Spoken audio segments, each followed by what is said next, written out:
And welcome back, ladies and gentlemen. Game number one there, going over the way of Omega Gaming Unleashed with just superior team fighting and honestly, what I genuinely believe was simply getting the better of the draft. Just talked this over with a couple friends of mine. A lot of problems there, I think, personally, with the draft from Divine Ascension Ruby. And, some good points that I think were also made as well. The Ari never really got the opportunity to get up off the ground into those fights. There was no option for her to be able to assassinate any of that backline. You have this huge front line, this team fight comp that has been drafted by Omega Gaming Unleashed, and I really do want to see some different picks coming out here based upon how these teams are drafting. If you see that team fight composition come through, give yourself something a little bit stronger in that team fight. Any control mage, the Orianna, the Syndra, the Azir, all of them great options to be played, especially when you have that composition that has these members that just want to run right at you. Yeah, JDK in the last game wanted to try to play it safe with the Ari and really just failed to kind of make the big plays happen. And when you're going in on the Ari against the meat shields of the Udyr, of the Renekton, it is really hard to make those plays happen and much easier for Princeton on the Seraphine to pop off and do what he do best, land monster ultimate and take over the team fights. Now we see Divine Ascension Ruby once again for this late substitution coming in, not going to have any bans for this second match of the best of 5 series, but being on blue side idea, they are going to pick themselves that wonderful flex pick of the Tristana. Can go top, can go mid, can go bot, wherever you need some Tristana on the Rift. Divine Ascension Ruby want that locked in. Yeah, no, absolutely. I think that at the end of the day, the Tristana is a great and wonderful pick to have right now. It offers you some versatility, strong late game insurance. You have the ability to be able to use that rocket jump either defensively or offensively. So it's just a well-rounded AD carry pick right now that is really strong in the meta. Omega Gaming Unleashed, though, not going to stop things here. Fallen Artemis, once again, going to be able to pick up the Udyr here on the first rotation with the Karma. So already, Divine Ascension Ruby, you see them drafting a team fight, run at you composition. Let's draft accordingly. Okay, I want to see those picks that are going to be able to have some counter. Okay, I like the Skarner. Okay, I already like the Skarner right there. You have the ability to get the slow off on the E. You can pull someone way farther out ahead of their team as they're running at you, which sometimes, right, when you have a Udyr, they tend to get a little far ahead of the team. So I do like the pick. Maybe that is something you can kind of use to collapse on and fight around. The Zillion as well can be utilized to save that Tristana if she decides to do the old Malphite rocket jump in the middle of a team of 5 people. So I'm already liking this draft a little bit better by Divine Ascension Ruby. Yeah, and that Zillion pick, that's going to be going into the mid lane, very likely over to JDK, the 100% Zillion Bjergsen player coming in. JDK has been an absolute beast on the pick so far and something that's worked well against Omega Gaming Unleashed in the past. Now, Divine Ascension Ruby going to take away that Nautilus pick from the bot lane. Makes total sense because the sub in that first match idea was an absolute beast. Not only getting the first blood, but able to transition that early gold injection. He started from the Ruby Crystal and ended the game finishing off that Nexus with the rest of the team. It really does incrementally build up, and since he's able to play, given the option to play aggressively in the lane, I should say, the sub, an absolute madman with taking over. The Corki locked in for Princeton. This is what I was talking about kind of at the end of game 1 idea. This is a player for Omegan that, yes, he can play the Seraphine. Yes, he does have his moments on the mages, but he's also someone you can put on a hyper carry late game like Corki and feel comfortable knowing he's going to be a consistent damage output source, because just like in the last game, there wasn't really a time where he got out of position on the Seraphine, and now giving him a tool like the package to open up the team fights. Woo, we got a spicy one for game number 2 idea. Absolutely. And I wanted to point out there was that Pantheon hover that was coming out there, and I was really like, ooh, man, are they going to go with it? And it's not going to be in the support role, and it's going to get another hover here. I don't know if that's maybe them just listening to what I have to say. Nope, they're locking it in, ladies and gentlemen. All right. So Nami and Lulu obviously the support champion pool here is getting pinched here towards Panda Chels there in the bottom lane. They do not want to see those enchanters coming on out. You already know you've got the Skarner, well, yeah, just enchanters and all that kind of fun stuff is great when you have enchanters because you get those huge shields that come on up. But the Pantheon getting locked in here, presumably going towards the top lane question mark. Oh, yeah. I'm thinking, and if that's a Scion, I love this already. I mean, you see the Scion getting picked up here by OGU. This is just smart, intelligent drafting, right? It doesn't matter where that Pantheon goes. You know, if he goes to the mid lane, okay, cool, awesome. You're going to be taking rockets to the face from the Corki. And then you're going to send Zilean up towards the top lane to go against the Scion? I don't think so. Right here, already OGU, I think drafting very, very intelligently here. The Scion is a great pick into the Pantheon. Pantheon really is not going to have the same kind of kill pressure that he would like to have. And so at the end of the day, it feels pretty good if you are this OGU draft. I really have to commend them for that here. Overall, but the Alistar pick here, I think, is an important champion that they will need for some of that disengage. Obviously, the Udyr with the Karma drafted as well. I think the Alistar is a good answer or response to that because it does give you maybe some more options. Additionally, Varus not exactly the most mobile of AD carries, so if you are able to find him out here with the Skarner or even the Alistar with a Headbutt Pulverize combination, you do have the potential to be able to knock that Varus down. Especially with a champion like Tristana, that can kind of follow up pretty easily here with the Alistar. So I'm expecting Divine Ascension Ruby to play towards their bottom side of the map here, just with those champions that they have drafted for themselves. But additionally, I don't know. Like, typically you would want to play around the Pantheon, but because you're playing the Pantheon, we're assuming here until we see it in the draft where it actually goes, because you're playing that into the Scion, I don't think that you're ever going to have a moment where you're necessarily wanting to put pressure on the Scion, who at one point in the game is just going to be unkillable, really regardless of what you do to him. So kind of interesting drafting, and I think that these teams, if they play accordingly to how the draft has worked out here, they can maybe exacerbate some of the other weaknesses of the other team or strengths of their own. In mid-league, playing to your composition strength. Oh, no. Let the Clown Fiesta begin. But funny enough, Divine Ascension, Ruby, and Omega Gaming Unleashed doing a pretty good job in our first match of the series, playing really well towards their composition strengths. And it's going to be a very different switch up, as you were kind of talking about Divine Ascension Ruby. I think getting the edge as well for their bot lane. Varus for adjustment is going to be pretty solid into the Tristana. I think what a lot of ADCs tend to struggle with is the range disparity, especially as the game goes on. And while Varus, not the longest range ADC, with his auto attacks, he does have that blighting arrow, and I wonder, I have seen, it was like a Synapse video I saw earlier of an AP Varus build with Night Harvester with the Karma, so I wonder maybe if we'll see that, or if it is going to be a lethality focused Varus build. Regardless, a lot of poke between him and the Corki to try to dissuade any Divine Ascension Ruby shenanigans come the late game, but the early game adjustment should have his field day. Just has to watch out for those arrows coming his way. No, absolutely will have to kind of be looking out for that here. As we're watching the draft here, we do get the confirmation. Yes, it is Pantheon top into the Scion. So I mean, rest in peace. What are you doing? I hope that you can get some early trades here against the Scion, and that you get maybe a little bit of jungle attention on like a first gank. But then again, you got to think about it. You have the Skarner. Skarner wants to sit in his jungle till he hits level 6 for him to make plays with the Sting. So, what are you doing? Might be on a bit of an island this game. At least that's what I'm going to predict here. I imagine that him on the Pantheon, he's going to be wanting to get out of that lane as soon as possible, and maybe use the Grand Starfall to make some plays around the map and get some roams off. So that's what I'm going to be looking for him to do. Keep parity in your lane, by all means. Yep. Do your best not to fall behind against the Scion, and then hit that level 6. Start making plays. Start making impact here early, because Pantheon does eventually fall off. Scion, not so much.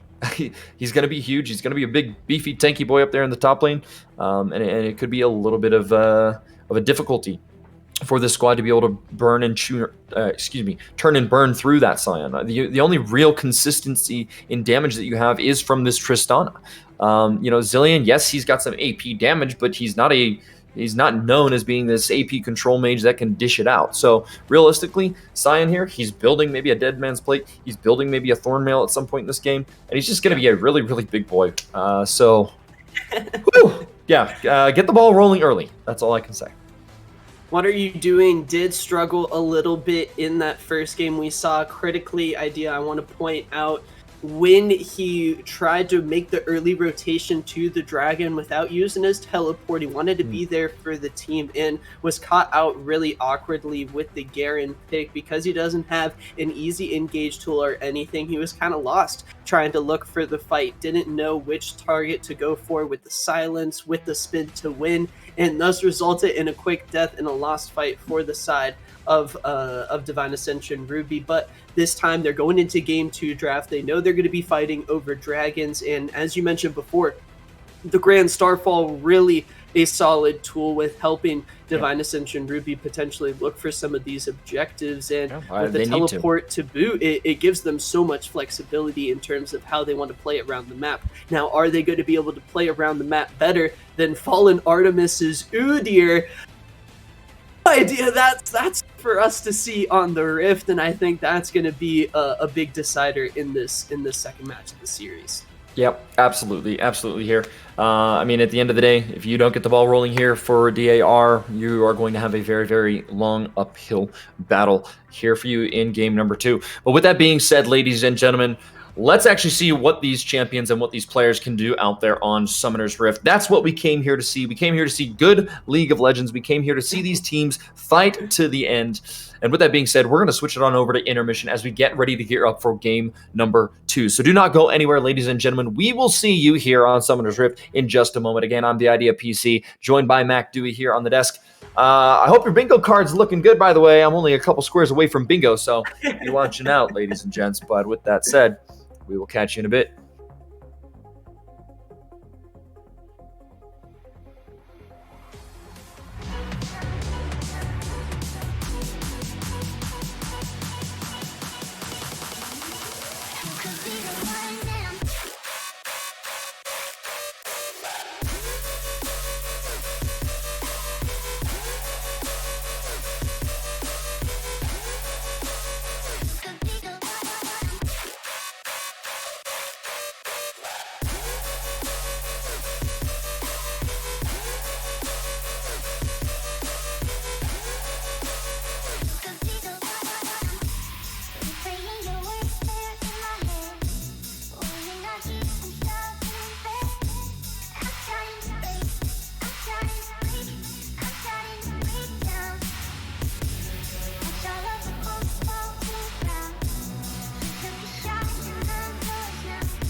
Like the smoke in my lungs, you got me feeling so numb.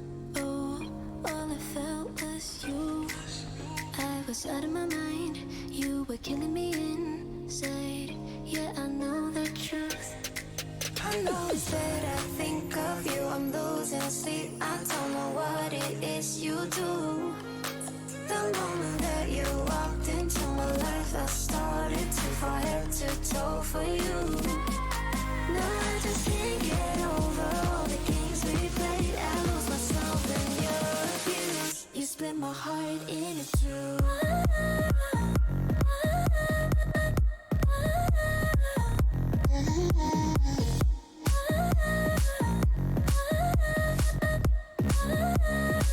You split my heart into two.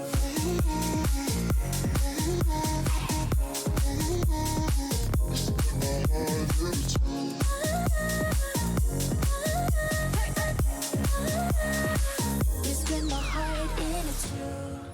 You I cannot replace, memories cannot erase. No, I don't know how to. What we started for fun got me feeling so numb. I feel just like a fool. I know it's that I think of you. I'm losing sleep. I don't know what it is you do. The moment that you walked into my life, I started to fall head to toe for you. No, I just can't get over all the games we played. I lose myself in your abuse. You split my heart into two. And welcome back, ladies and gentlemen. You know me, I'm the Idea PC, joined by Mac Dewey here on the desk. Game number 2 of Omega Gaming Unleashed, going up against Divine Ascension Ruby. And Omega Gaming Unleashed, I'll tell you what, just looking really strong there in game number 1.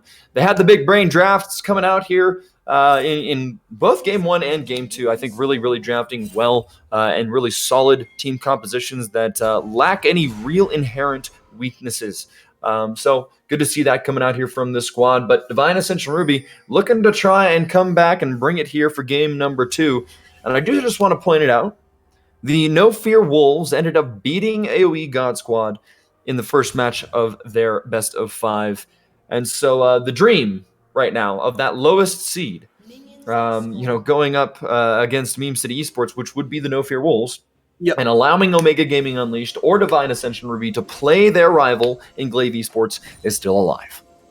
Both of these teams fighting for the chance to try to go at Glaive or Meme City. Omega Gaming Unleashed actually just last week able to take a game off of Meme City. And well, this Divine Ascension Ruby roster pretty familiar with Glaive Esports, seen as Panda dropped from Glaive earlier, is fighting for a chance to give his team, his old team, a visit with the new squad. So we'll be looking at seeing if Pandanda and Panda can pull off this level 1 cheese. Yeah, adjustment there. Gonna get the shield. Gonna be able to deny a little bit of double that damage. shield. But man, yeah, kind of scary if you're being honest here. Man, adjustment has to be a little bit careful there. But gonna put a little bit of caution there. And walk his way right on back. Not going to try and fight that one. Interestingly enough, though, I am pretty sure the sub just kind of like walked to lane and didn't take any damage from Panda or Panda Chell. So, yeah, you're going to be pretty healthy. You're going to feel pretty good. What are you doing, though? Going to go in with the early level 2. And it's pretty much what you have to do here on the Pantheon. You cannot be giving anything free to this Scion here in the early game. And he does have the Corrupting Potion start, so he's going to have more health and more mana generally while he's got the regen going. And legit Sack coming up for a visit. That's going to be an early gank. All right, early gank here coming on out. Flash going to be blown here from Simulacrum. So you already know, right? Okay, that's your first rotation clear. Actually, no, it's actually a topside rotation clear to gank topside. So Skarner's his clear is going to be slightly delayed here, but you have been able to blow the Flash out of this Scion top. Now, the problem is actually Udyr is up on towards the top side of the map here. The wave is kind of in a very awkward spot where what are you doing? It's not actually able to push this one completely in just quite yet, but it's going to go airborne, and he's going to take a little bit of damage there. The grass procs, man. Fallen Artemis is coming up, Idea. And that's exactly it, right? I mean, he goes to Krugs. He's going to come right up here. That's a nice slow flash stun, and that's going to be a kill. First blood for Fallen Artemis up from the top side of the map. Pantheon, man, that's going to feel real bad. bears, beats. What are you doing in the top lane? What pretty easy there from Fallen Artemis, making it look too easy. Yeah. Feels bad. I think my league client has crashed, which isn't ideal. So I'll finish up talking about that top lane play a little bit. What are you doing just has to be more careful, but he still does have his flash. Simulcrum doesn't, so maybe an opportunity to come back then. Yeah, absolutely. And you missed it, but we saw some flashes and heals actually blown in the bottom lane there. As Mana Chels was a little bit overextended in some of that engage. And while you work on getting everything back up, it's going to be a little bit of a solo cast here by myself here. But overall, no worries. I got Dory's stream. I got Dory. It's totally fine. Shout out Dory K behind. But we do have an engage now here into the bottom side of the map, and Panda going to be going on in, trying to find the sub, but it's going to be damage returned, and that's going to be adjustment turning the tides here. Panda and Panda Chels gonna go down, flash forward here, one more auto will do it, and double kill here for adjustment. As what are you doing? Gonna get ganked one more time. That's gonna be a flash in vain, man. You can't flash out from that bear. He's gonna be running you down, and Fallen Artemis gonna pick himself up another one. This is kind of disaster here for Divine Ascension Ruby. They had that bottom side fight that looked maybe like it could have been promising, but the heals, everything coming on out, and adjustment just able to get huge damage off a piercing arrow and able to turn that one around. And unfortunately, what are you doing? Getting caught once again up towards the top side of the map is not what you're looking for here with this Pantheon that is only going to have a short window of opportunity to play this early game. And I wonder if this cold start from Panda's Tristana was a little greedy, losing the 2v2 against a tier start Varus. Now Divine Ascension Ruby are going to try to stop the bleeding a little bit with this early Drake. Late game team fighting is going to be really even between these two squads, I'm not going to lie, because you do have the Tristana going up against the Corki, but JDK Zilean could be an X factor that when the going gets tough, when the fights get close, the revive just so valuable when it's on the right target, when it's at the right time. And now look at how Adjustment and the sub are going to be able to play this bot lane for the next little bit. They have the sustain, they have the shielding and peeling from the Karma, and then the poke coming through from both champions. Look at the sub and Adjustment able to walk up freely and dish out the pain onto Panda for even just stepping up wanting to CS. Yeah, it does make it a little bit difficult here with the double range that you do have. And, you know, in all honesty, it does hurt the slows that come on out, the root potential that you have with Karma.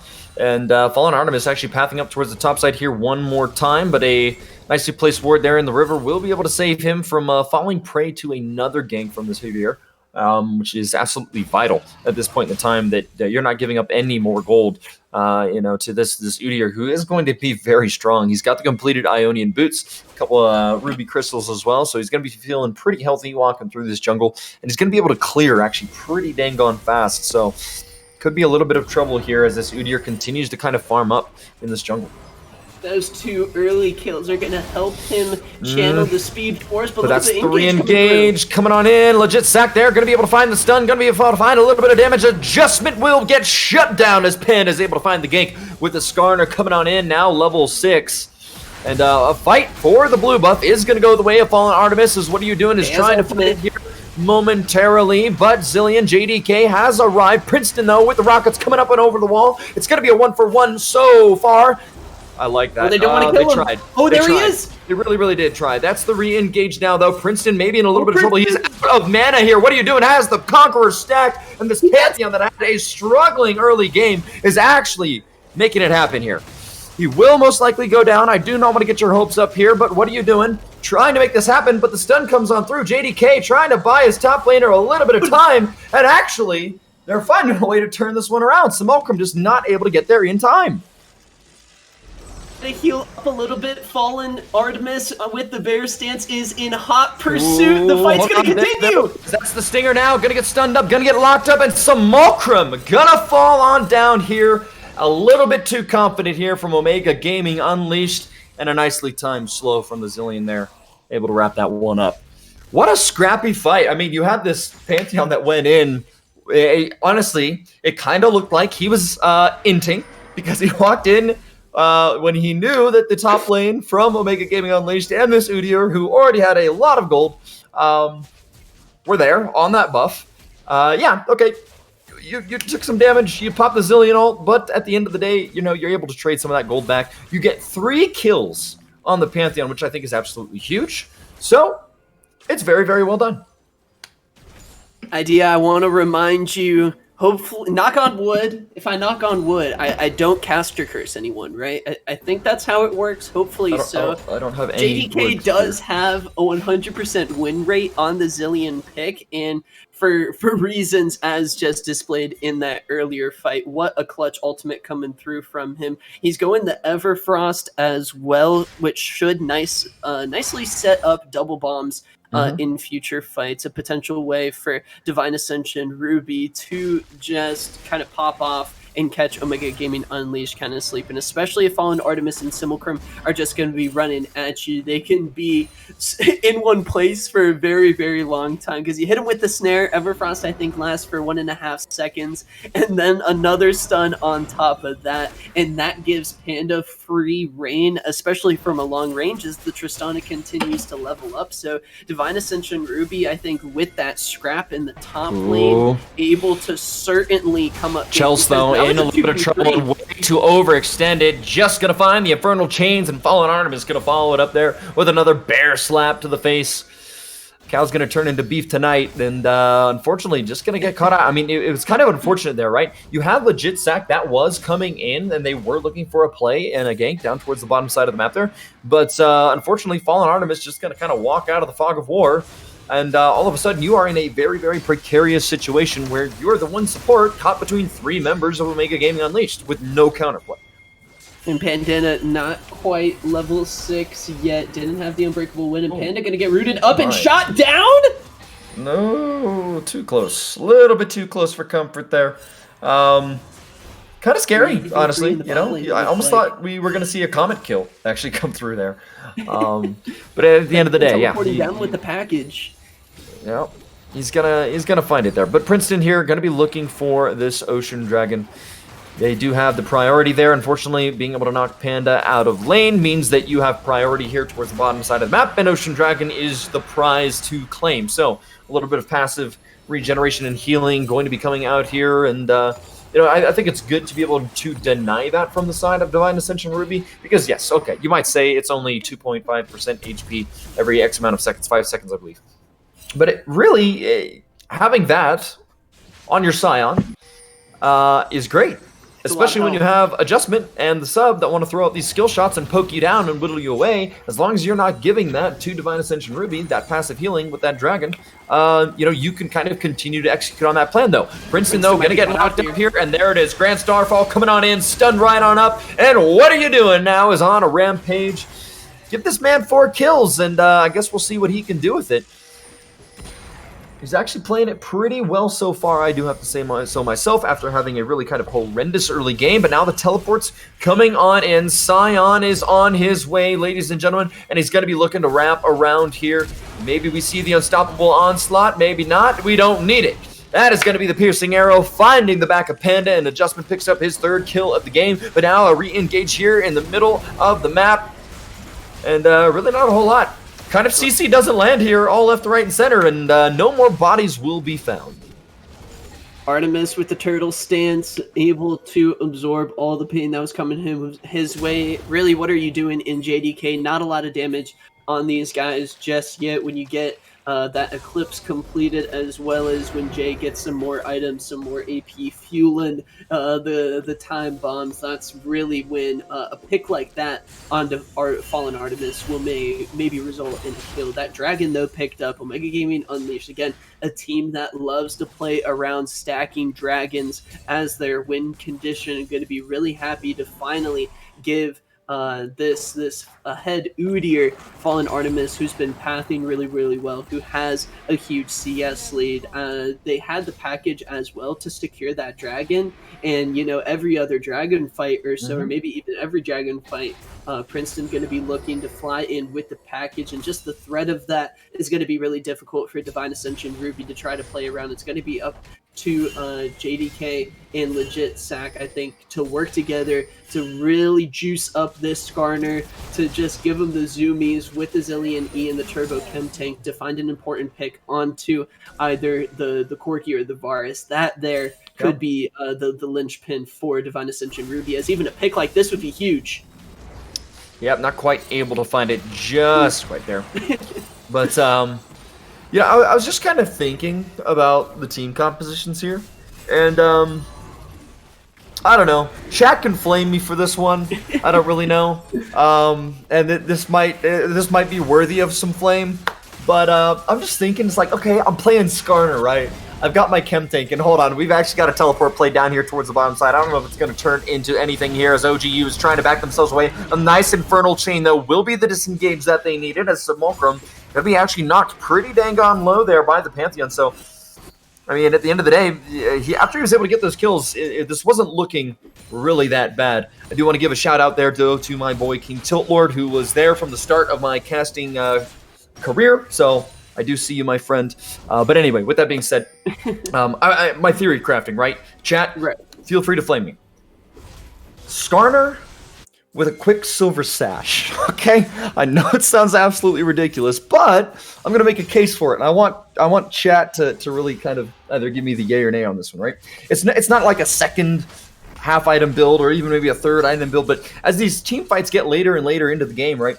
Okay, you've got the Udyr that you got to deal with, right? The stun that's going to come up from you. That's going to be some of that peel. And actually, hold on, I can't even get a word in about this, but what are you doing? Got to go down there as the collapse comes on through from this team.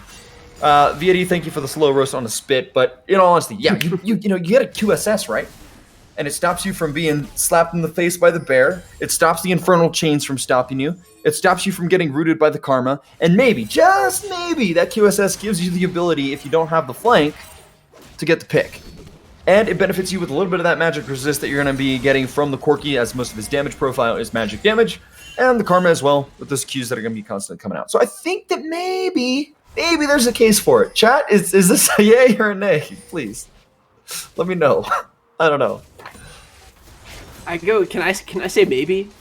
I see the train of thought. I counter. I feel like JDK, as long as he E's Legit Sack, like, I don't think it's too big of an issue. Also, if he's like running into so many people, I feel like Divine Ascension and Ruby are going to lose that fight anyway, because when Omega Gaming Unleashed is grouped up, when they've got the meat shields together, when they've got the Corki and the Varus dealing damage from the back line, if they look for a front-to-back fight, like maybe around this dragon, actually it looks like they're just going to give this one away, I guess.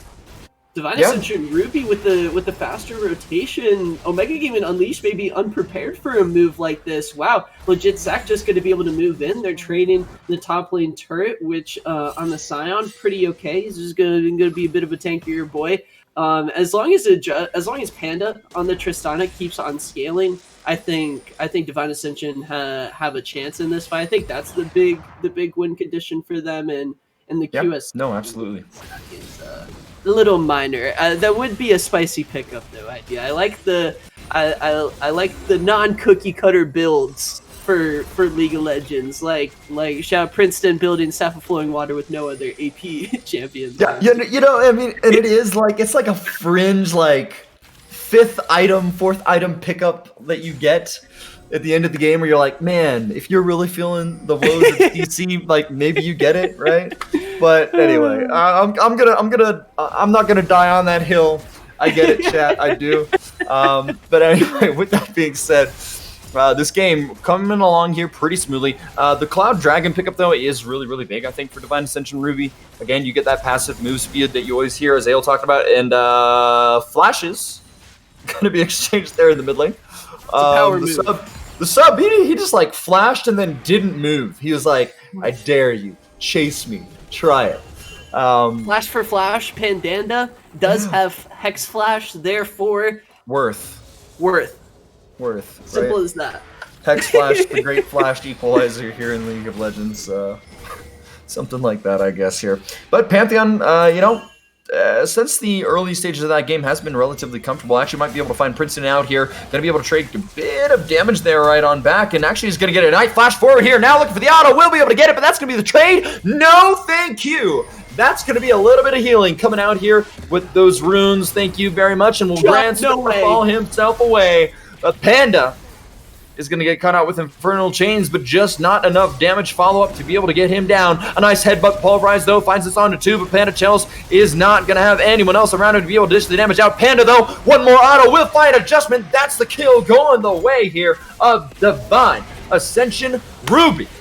As they're trying to find it back here. Omega Gaming Unleashed, though, now having to run and try and get the rest of these members of Divine Ascension down, and they're able to find him. Bear slapping him around, and the CC's just way too much, ladies and gentlemen. Quicksilver Sash, bam! I'm just kidding. But the ace here now for Omega Gaming Unleashed. After their AD carry does get picked off, you gotta love it. JDK doesn't get the Zillion ulti off, and the meat shields of the Omega Gaming Unleashed composition, Fallen Artemis and Simulcrum. Well done, meats. He can't chew through them. Idea too well done. And at this point, when the Tristana doesn't have Lord Dominic's regards just yet, isn't going to be able to do a whole lot. JDK still trying to scale up a little bit on the Zillion pick, and when what are you doing? It escapes the tower dive like that. I mean, he's not going to be in a position to handle Simulcrum or Fallen Artemis. It was a good effort, and I am kind of annoyed that it looks like Panda's going for Rapid Fire Cannon second. I think he should be going for Lord Dominic's. Lord Dominic's, no question at all. That's the Mac approved cookie cutter. That the ADC cookie with Lord Dominic's, I think is too tasty idea not to put in the oven and put it to come out perfectly baked by the mid game fight. So little critique there onto Panda, but regardless, Divine Ascension Ruby, even though they get the fight, the tanks coming through, Fallen Artemis and Simulcrum just going to be a lot to try to deal with. I think the way they are able to access the backline so easily with the Turbo Chem tanks, both of them opting for that item, as well as the Unstoppable Onslaught in Bear Stance. I mean, coming up for this next Dragon fight, I mean, we already see idea. Omega Gaming Unleashed, they want this objective. Yep. Fallen Artemis is a little salty. He's missed 2 Drakes already.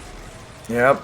Almost thought we were going to see an engage there, as it was looking a little bit dicey there. Cyan, though, just going to be able to go right on the back side of that pit and pop that blast cone up and over. So no sneaky or cheeky Dragon Steel's maybe going to come up from this one. Omega Gaming Unleashed, though, they have control and the vision here of this portion of the map here so far.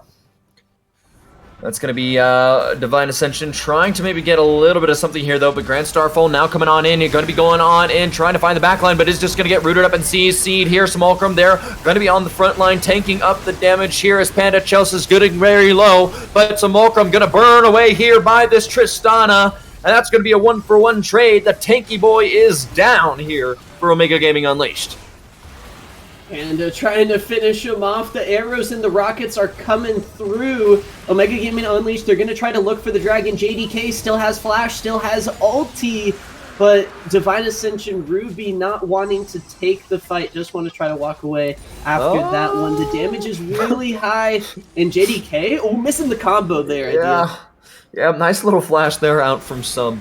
But I do just want to say, like, that is part of the kind of, I don't know, good part about this draft that Omega Gaming Unleashed has gotten for themselves, right? They have that team fight. They expend so much resource in the way of their own health bars, and I'm talking about Divine Ascension Ruby here. They expend so much of the resource of their own health bars that when they do try to go up and kind of contest in the 4v4, you have so much poke that comes out here from Adjustment, so much poke that comes out here from Princeton. And unfortunately, you're just not able to get through it without losing someone on your team. So, you know, I have to say, well done there. Omega Gaming Unleashed, landing those skill shots, being able to trade 1-for-1 in that engagement, and then playing well and positioning well around that dragon. And now we're all evened up, 2-2. Just with the is Prowler's Claw Varus a legit build? I would think Dustblade's just so much better, but I guess not. This is really unique. I wonder if the Prowler's Claw is going to be able to set him up for like a quick chain of corruption, little like surprise dash Okay, chat. action. Okay, chat. You flamed me for the QSS. Is What about Prowler's Prowler? Claw? Prowler's is more Is it- lethality. Is it actually? Well, I don't know. Everything about it just Look kind at of the like damage. Look at that Yeah, arrow idea. What did you want, I Prowler's guess. Claw? I guess. You know, what do I know? What do I know about League of Legends? I really don't know anymore. But at the end of the day, you know, if Prowler's Claw is going to get you the dub, then I guess we're taking it, ladies and gents. And right now, Omega Gaming Unleashed looking primed in this game number 2 to be in a very, very good spot, I think, going here into the mid game, right? You've not given any huge advantages over to Divine Ascension Ruby. You do have that gold lead right now. You're sitting with a 5k gold lead, which is Pretty very nice. respectable here Oh, at yeah. 24 minutes in the game. And you were able to pick yourself up 2 of these 4 dragons that have spawned in this game so far. You know, so you're not worried about soul point pressure or anything like that, and being able to fight for some of these objectives. So I think overall, they are sitting in a perfectly fine spot, but I also don't want to underestimate the power of the late game Tristana, and kind of her ability to be a tank buster in these fights. It was not an RFC, by the way. It was I don't actually wanna talk about it. Phantom Dancer. So, Phantom Dancer going to get picked up here for the Tristana. But, Mac, I mean, come on, we're atoning for our sins here. There's the last Whisper. It comes right on in, so you're going to be able to get a little bit of that armor penetration, which is definitely going to help you out here with the Udyr and the Scion that are building relatively armor-focused builds. Princeton slowly but surely on the other side of the Rift idea. He's got the Immortal Shield Bow, the Sork Boots, and the fully stacked Mana Mune, as well as Adjustment, both finishing off their tier items. Omega Gaming Unleashed are certainly ready for this mid-game fight. And while you do have the Black Cleaver coming through on What Are You Doing, you have the Skarner Turbo Chem Tank Flash ready. Are you going to be able to deal with these massive backline carries? I potentially got to give the edge to the 2-item Corki, the 2-item Tristana over Zilean, only sitting on 1 item in the massive tanks for Omega Gaming Unleashed. They are doing such a solid job. 7-1-2. Fallen Artemis is simply just outstatting everyone else on the Rift, and he's farming like a machine to boot. Omega Gaming Unleashed, when they play like this in such a controlled fashion, in what we've seen so far from Divine Ascension Ruby, I don't know if we're going to ever see Legit Sack try to look to pull the trigger with this Impaled. Again, it comes back to, I think, what you were kind of talking about earlier, idea with Divine Ascension Ruby kind of struggling to find proactive plays on the map. And this Skarner, all he is proactive. That's how he needs to be played. And right now, Legit Sack has just really been playing catch up to the Udyr throughout this entire game. No, absolutely here, but it is going to be Divine Ascension Ruby getting that priority here in time for this Cloud Dragon that's going to be spawning here in the next 30 seconds. I mean, these teams, they're wanting to fight for these objectives. You absolutely know it when they're both sitting here, 2 dragons to 2. And you have that option to really be able to do so. Teleports have been expended to be able to get all members onto the map here. JDK putting his out here earlier, and Princeton teleporting here towards the mid lane. But unfortunately, just not quite enough vision, I guess, maybe in the jungle itself. Legit Sack, though, in a very, very, very tough spot. He's looking for the backline, flashing on in. He's going to be able to find someone, but he's all just rooted up. If you had the QSS, you'd be able to get out, but you're going to be stuck there, my friend. What are you doing? Going to be dropping out here low, but Princeton here onto the backline, able to find JDK, and that's going to be Panda revived by the ultimate. That is it. That is done. Ladies and gentlemen, OGU take a massive team fight here around this 5th dragon of the game, and they will wipe it clean in a nice 3-0. Princeton able to hop on into the backline and have himself a party in the sub. You put him on the Nautilus, game number 1, he's finding the hooks, he's finding the big plays, and here in game number 2, the sub, 0012 on the Karma, doing absolutely everything he needs to for the team, saving Princeton with the clutch shields, keeping everyone alive, giving everyone the move speed they need to hop into the team fight. QSS on Fallen Artemis and Princeton not even needed to be burned, and they're going to be looking for Baron Nashor. Let's see if Divine Ascension are going to be able to stop him. Oh, but there it is. Grand Starfall now coming on in. Simulacrum going to get stunned up, but he is very, very big. About half HP, but the Onslaught will not find him anywhere where he needs to be. Going to get stunned up. Going to get taken out. Maybe. Yes, he will. Panda jumping right on in. Does have the Zillion Ultimate on his back, but Simulacrum just cannot get any more damage onto the back line. What are you doing? Going to be kind of taken up here on the front line, trying to knock out some of these low health bar members of OGU. But the Baron fight just going back and forth here as they dance around this one. Fallen Artemis, though, in a precarious spot, my friend. Do not get caught out, please. The recall is going to come on through, and both teams going to reset here. The Baron successfully stopped here by Divine Ascension. Ruby does buy themselves a little bit more time, Mac. It may be delaying the inevitable. Panda! What? I'm not going to comment on Panda's build for the rest of the game. I just want to say, if you're looking for a really solid Tristana performance, look at Adjustment in game number 1. Panda does have a bit of a harder time than Adjustment did in game 1, but still, look at this Boris doing work. The arrow does. Alistar is all just caught out, man. There's no one around to help you out, and he's just going to get caught up. Simulacrum there with another questionable ultimate because it does not find anything, but you can't knock it if it keeps working out for them in these fights. Legit Sack just gonna get bursted out here. Cannot do anything with the combined slows coming on through and the poke damage coming out from Princeton and Adjustment. 2 more easy kills with the jungler dead. That's the Baron call now, and OGU gonna be draped in purple here for the upcoming next few minutes. See if JDK can try to make some magic happen with the bombs, but it is a 3v5 they'd be trying to pull off. Instead, Panda just going to try to knock down that mid lane outer turret. And what are you doing? Not even wanting to step close to the Baron. But look at the bombs with the Everfrost. That is the CC chain I was talking about earlier. But, you know, Lord Dominic Turgard would have really helped melt that tank. All right? Really would have helped melt that tank. Last Whisper doesn't cut it. It is a little bit of an exercise in futility. I do just want to say that.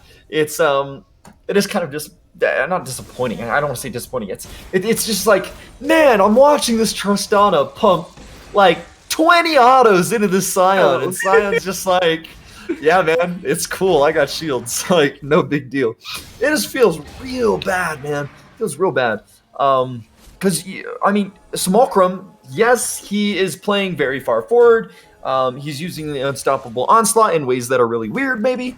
But at the end of the day, he knows that he can play this way. There's a little bit of a lacking damage profile from Divine Ascension Ruby, as we kind of touched a little bit on in the draft and earlier in this game, to where, okay, hey, awesome, Udyr and Scion, we're just going to build all the armor. Like, not some of the armor, not a little bit of the armor, all the armor, right? And that's really all you need to be able to have these kind of consistent back-to-back team fights that have just gone your way.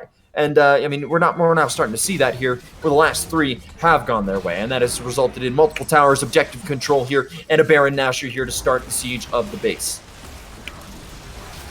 With Baron up with the intense poke from the Corki Varus and the Karma. Look at the shields coming through. Keep in mind, the sub with the Shirelia's Reviary is going to be able to press the nitro boost, really, not even the gas pedal. The gas pedal's already fully engaged for this Omega composition, but the sub's got the really double emergency nitro boost with the Shirelias and the Mantra E. They're now going to be looking to rotate around the map with this Baron. The Zillion Tristana duo for Divine Ascension Ruby are going to give them the tools to try to make this Baron push as difficult as possible. But 1Q onto legit Sack does a lot of damage, but that's going to be a Mist-Chain Corruption.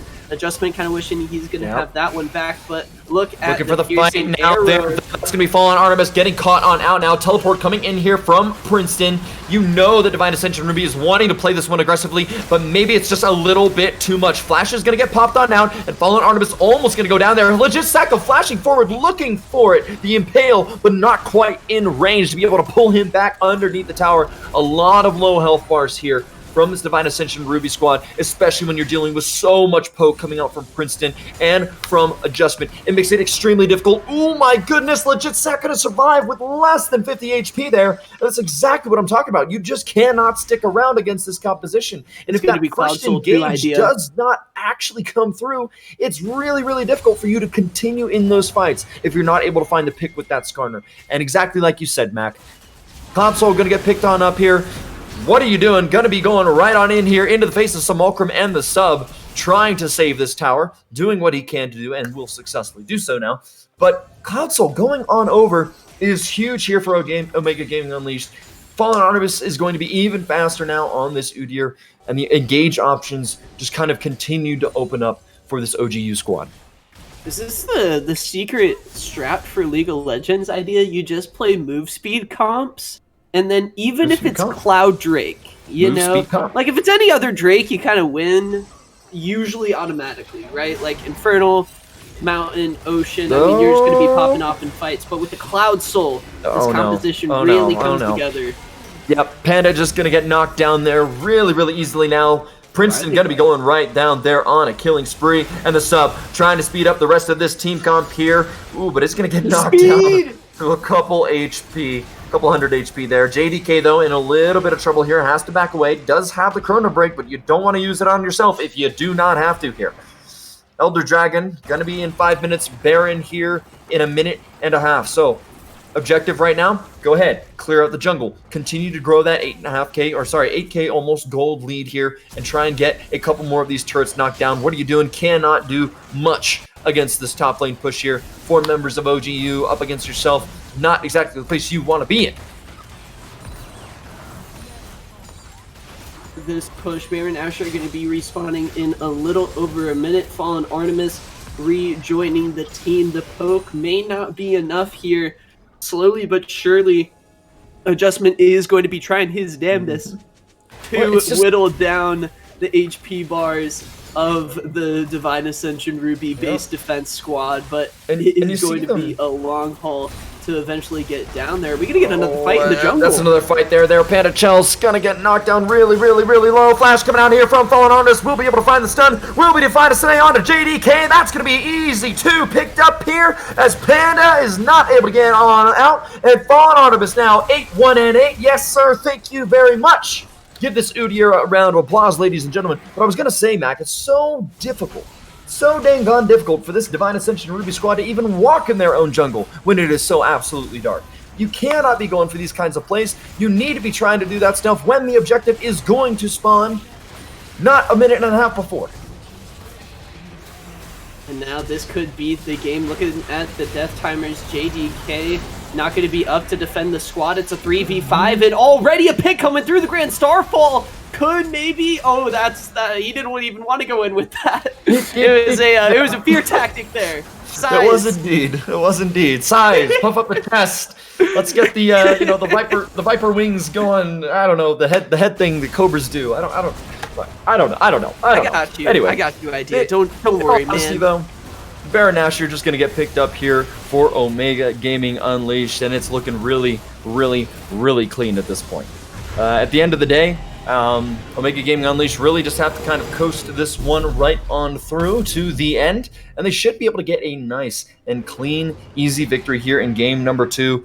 And then, you're going to be looking for game number 3, but Divine Ascension Ruby really kind of holding on to the last dregs here. The Tristana just not as strong as you would hope she would be. She did have to go for some defensive itemization there in the Guardian Angel, so really just trying to look to produce maybe more damage over time, but in all honesty, with so much CC that comes out from this Omega Gaming Unleashed squad, if you do go down on that Guardian Angel, it is going to be extremely difficult for you to really be able to get any damage up to follow it. Yeah, unfortunately, the pickup of the Guardian Angel feels a little bit like a Sekiro boss fight. Shadows do die twice, but the boss gonna kill you twice anyway. Omega Gaming Unleashed with over a 10,000 gold lead.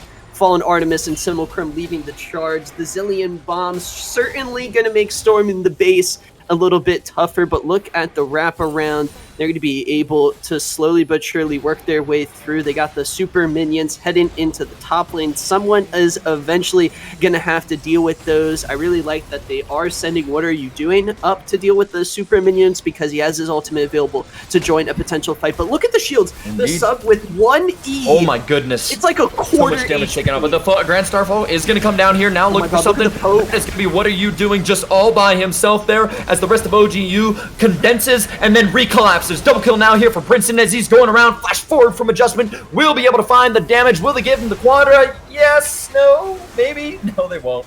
But that's going to be game here, ladies and gentlemen.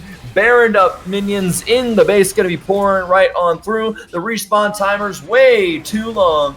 And unfortunately, that's going to be it. Ace here for OGU, and thank you very much, ladies and gentlemen. Going to be going on over to game 3, and OGU looking to close this one out nice and early.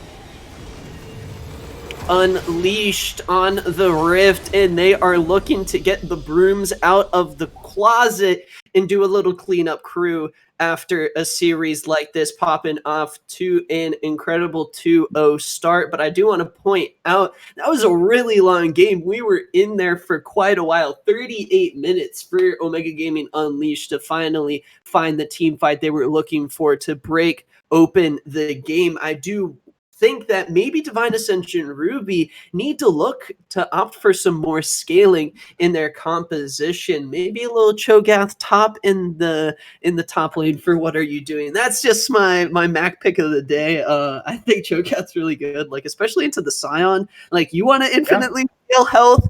I'll also infinitely scale health. And Divine Ascension Ruby would maybe be able to try to fight front to back with the Tristana Zillion. But going into the Corki Varus, like they were hitting the back line through the tanks, like not even the meat shields could save them. So Divine Ascension Ruby got to go back to the drawing board. I'm not sure in terms of the rule context whether or not they are going to have the bans for game number 3. If they do, that would certainly be a game changer because trying to deal with Fallen Artemis is Udyr through these first 2 games.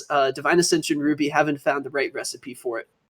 Yeah, no, he's been absolutely, honestly, stellar on the Udyr pick, I would say, overall. And OGU just really playing effectively, not just in the game, and having the map rotations that need to be there, playing intelligently, but also just drafting very, very intelligently as well. Right now, OGU is putting on quite a masterclass as far as performance that we would expect from a squad like this that has such a storied history, that has a lot of success in these organizations and in these tournaments that we see them in constantly. And really putting that all on display here against Divine Ascension Ruby and leaving no doubts that we may have had after seeing some of their performances in the regular season against DAR. Kind of putting all those doubts and casting them aside for us here today. But with that being said, ladies and gentlemen, we are going to go ahead and switch it on over to an intermission as we get ourselves ready for game number 3.